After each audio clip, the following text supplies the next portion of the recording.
Good morning, Knicks Nation. Today is Monday, the 11th of January, 2020. I hope you all are healthy today and doing well. I hope you all are safe and your needs are being provided for um, in this time in which we live here with the COVID virus and violence and all the crazy things that are going on in the world and particularly in the United States right now. I hope you keep me safe. Double blessings on those who are serving us in the healthcare field to make sure that people's lives are being saved at the risk of their own, and those that risk their lives also to deliver goods and services to us that are necessary for us to live our lives. So there was a basketball game last night between the New York Knicks and the Denver Nuggets. And before we begin to analyze the game, I want to back up for a second. I understand that media gets paid for hype. That's really the bottom line. Sports is entertainment. Basketball is entertainment. And hype generates interest, generates advertising revenue, generates money. So people tend to hype things, for that purpose. And then, of course, the professionals that are being paid to hype things hype it, and then there are those like me that are on the not professional level, I would say, and they follow suit. Like YouTube, a lot of YouTube creators, content creators, and other social media buy into the hype.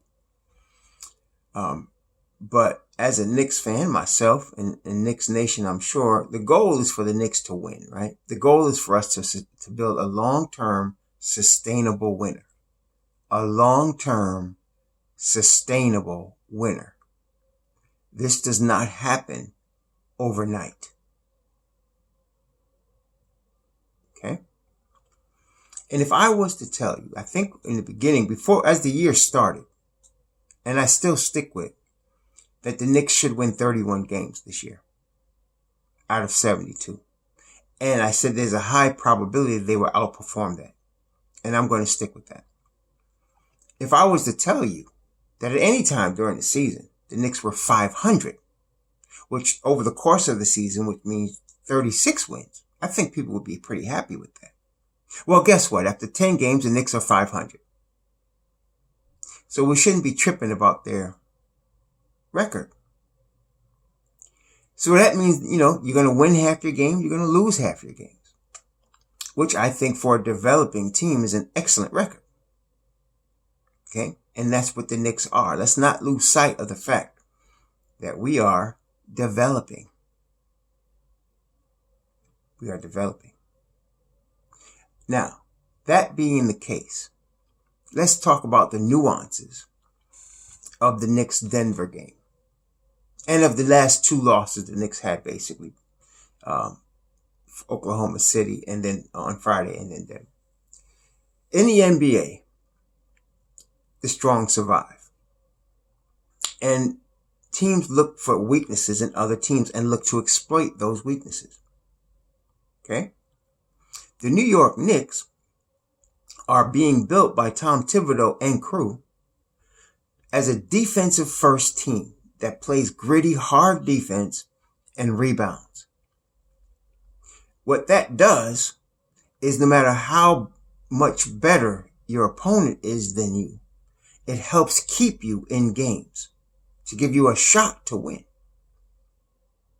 This is the foundation that we're building. It starts with the defense. Offensively, there's much more work to do, obviously. But that will come. We have to start somewhere.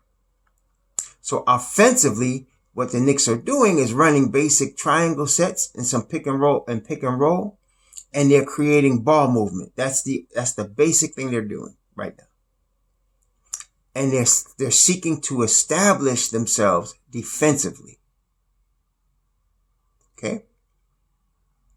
So from the beginning, all the players and Tom Thibodeau bear witness to this, that the defense is the beginning. The defense is what they're focused on, being in shape, being able to grind for 48 minutes on the defensive end. So what is actually disturbing to me about the last two games is that has not happened. We have not grinded defensively on the defensive end for any strong length of period. I think I counted, there was one time yesterday where the Knicks were down 20 or 22 and they cut it to like 14. And that was the only time they got 3 stops in a row against Denver. That was the only time. Okay? Did I count it? So defensively, there's issues. Yes, there's issues with shooting. Big issues. But we're developing, and our foundation is defense and rebounding. And again, yesterday, the Knicks were out-rebounded, as they were Friday.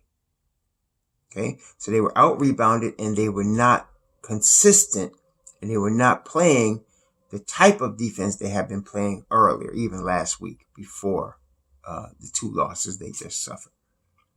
So there needs to be, I'm sure Tom Thibodeau is going to be addressing that. I'm sure they're addressing that. And so, as we saw, the last 2 games, there was a common theme.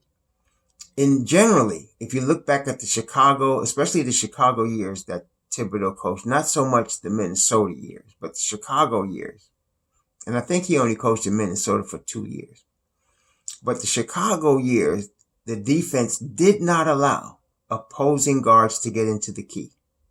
They would funnel them to the outside, to the sidelines, and refuse to let them penetrate into the key. The last 2 games against Oklahoma City and Denver, the guards on both of those teams were getting consistent penetration into the key.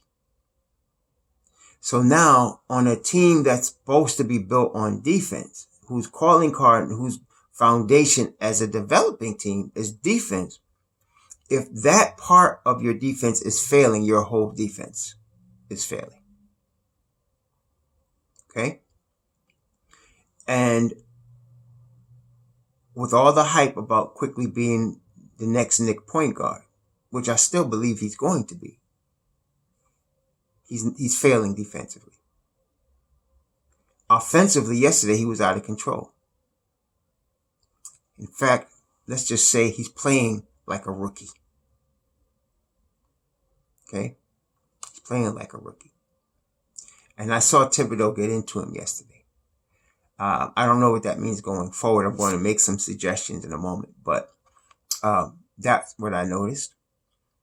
Butter is smooth offensively. But I noticed yesterday and Friday, liability defensively. He tries. He's willing. But he gets beat. Okay? And so, you have a situation where we have to immediately address that if we want to come back here. We're not going to outscore people offensively. We're not built that way. We have to out-rebound people and lock them up defensively. Now, Julius Randle, I continue to be impressed with him. He played good defense yesterday. He really did play good defense yesterday. And of course, offensively, his numbers are, again, all-star level. But he was playing both sides. Julius Randle is turning into a 2-way NBA star. Okay? Excellent defense. Mitchell Robinson, I wish we could get more Mitchell Robinson because he's also playing tremendous defense, all NBA level defense. Okay, but they need help. And it's not like they need a lot of help. Let's start with RJ Barrett. What I noticed with RJ, he is also not playing good defense. He is not. A couple of times he was a step and a half late on a wide open 3-pointers that his man, got while he was, I don't know what he was doing. He was maybe shading too far the other way. It looks to me that RJ is tired. It looks to me he's tired. Okay. Now, I don't know if he's going to get that second win. He's only 20 years old and pick it up again. I'm going to suggest something that I'm going to suggest that temporarily he should come off the bench. I know some of y'all think I'm crazy, but I'm going to suggest his offense is excellent. He's averaging 17. He's shooting 40%, I think, from the field, but he's only shooting 21% from three. But we know RJ is not a great three-point shooter at this stage of his career. He's shooting 71% from the line. But the problem that I'm having with him is defensively. He is a liability defensively. I would suggest now, and not only that, I think his legs are tired because he's missing. He gets close to the basket and he can't finish. Whereas normally that's one of his strengths. He's missing shots within 8 feet of the basket quite a bit. And that to me is he's losing. He doesn't have his finishing strength. I think his legs are tired. I think a couple of games of him coming off the bench may rejuvenate him. That's all I'm saying. I'm not saying permanently keep him on the bench. A couple of games of him coming off the bench might rejuvenate him. But defensively, see, this is the thing for all the players. You could be doing good offensively, but we're not going to outscore anybody. We need everybody defensively. Everybody.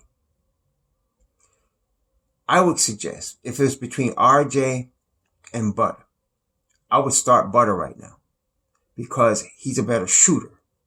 And both of them are willing defenders, but RJ and Butter are getting beat, but RJ is getting beat and not shooting well. Butter is still shooting well. I would start Elfrid Payton with Butter and Bullock. And then you keep, of course, Randall and Mitchell Robinson. And have them switch their minutes. The minutes that Butter was getting, give to RJ. And the minutes that RJ was getting, give to Butter. Or maybe give Butter a little less minutes, but start him. You're going to end up with some better shooting in the starting lineup until Burks gets back. And I don't know when Alec Burks is going to be available. I'm looking today, and he's day to day. So I'm hoping that he plays tonight. But my understanding is that they said 7 to 10 days. He was in a boot last week, so I don't know. I doubt it. But until he gets back, I think we should put Butter in there for a minute and let RJ come off the bench. I think that'll rally RJ, and he'll get himself together. I think that way. And of course, I do want to see Mitchell Robinson continue. I don't think he had any fouls yesterday, and he only had 2 on Friday. So he's really learning to keep his fouls under control. I want to play him 40 minutes. The last game we won, Mitchell Robinson played 41 minutes. I want to see him play more minutes. I'd like to see him play more than 35 minutes, 37, 38, 40 minutes. Okay. And so, yeah, that's what I'd like to see. Though it's not great changes, just subtle changes that would help us. But we have got to learn. We got to figure out how to stop these guards from getting into the paint. We have to. That's what because again, once that happens, the whole defensive scheme collapses. You're done. So you got to start there. It's very important. Okay. I'd like to see, they put Dennis Smith Jr. in for like a minute and a half, 2 minutes yesterday. I'd like to see him now that he's healthy apparently, because he moved very well on the court. He didn't get a chance to show anything, in a minute and a half, 2 minutes he was on the court. But I saw him move. His spring is there. His athleticism obviously is there. He looked like he's ready to go. I will give him IQ's minutes right now. And let IQ watch for a second. Okay? I want to see what Dennis Smith Jr. He's already showed an improvement on the defensive end. He's been watching now for a minute. Maybe he learned something.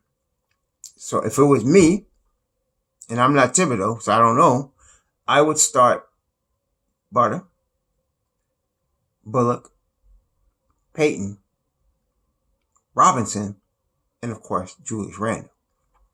I would have RJ come off the bench with Dennis Smith Jr. for now.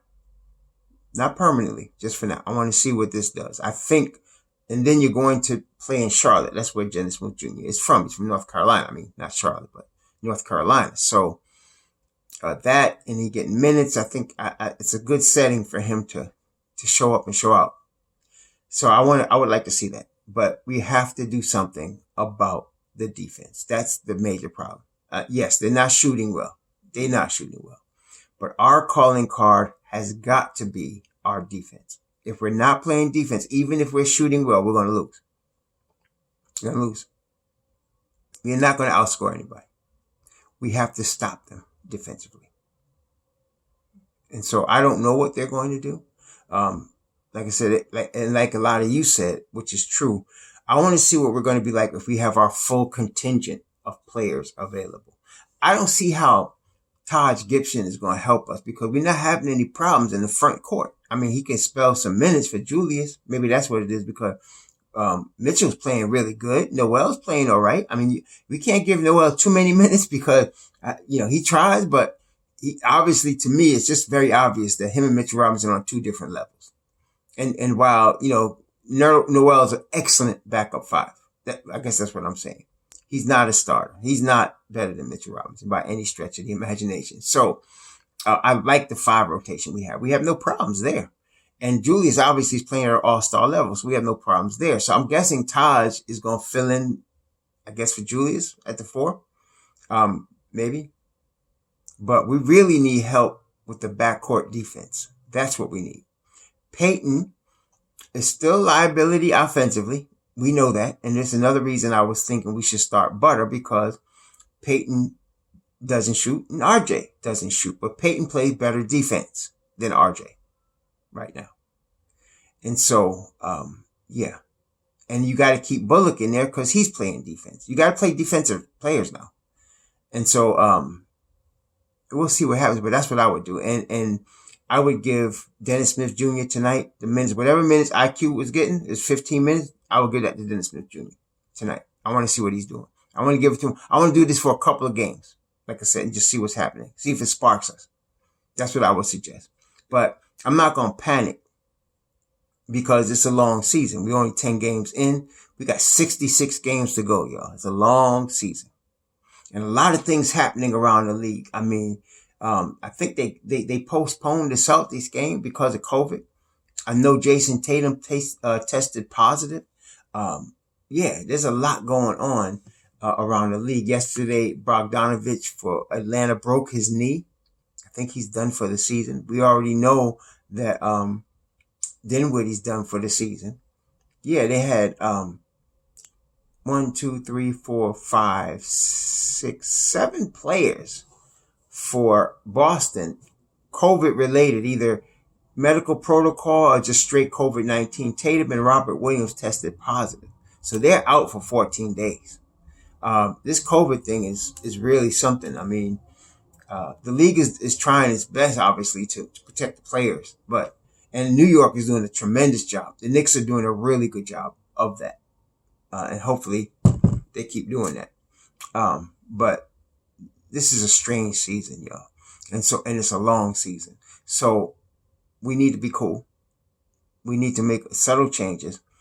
I believe the players are still bought in. We just need to make some subtle changes. I want to see what Tibbs does tonight, with the back-to-back also. So yeah. Let's see what happens. Like I said, I would make those two changes. I would have RJ come off the bench at least this week, have Rivers in his place, and then have make sure you're playing Mitchell Robinson at least 35 minutes. I want to see him closer to 40 this week. Let Randall continue doing what he's doing, and and then give Dennis Smith Jr. a shot. This is I think I would give him a shot now. He's coming off the injury. He looked fresh and ready yesterday. Energetic is what I really noticed. If he continues on the defensive end like he has been, let's see what he could do. Because IQ is just not getting it done, yo. I'm just sorry. He's just not getting it done right now. He's a rookie. And, he's going to be good. But right now, he's not getting it done. And so we need some defense. I don't know. Tell me what y'all think. We'll see the game tonight. Hopefully we get a W. Shalom.